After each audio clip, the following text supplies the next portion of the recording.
At ito na nga ang ating napakakulay na sporty belt bag. Napakaliit lang niya pero natingnan mo naman ang dulo nito.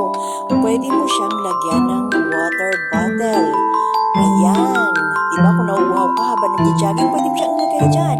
At the same time, sa kabila naman, pwede kang maglagay ng kung may maintenance ka, like yung gamot mo or anything na gusto mo ilagay dyan, barya. At syempre, sino ba naman ang mag-iiwan ng cellphone? So, laging may dala kahit anong ginagawa. So, ayan, pwede mong ilagay ang cellphone dyan at maluwag pang likod yan. Pwede mo pang lagyan ng flat phone.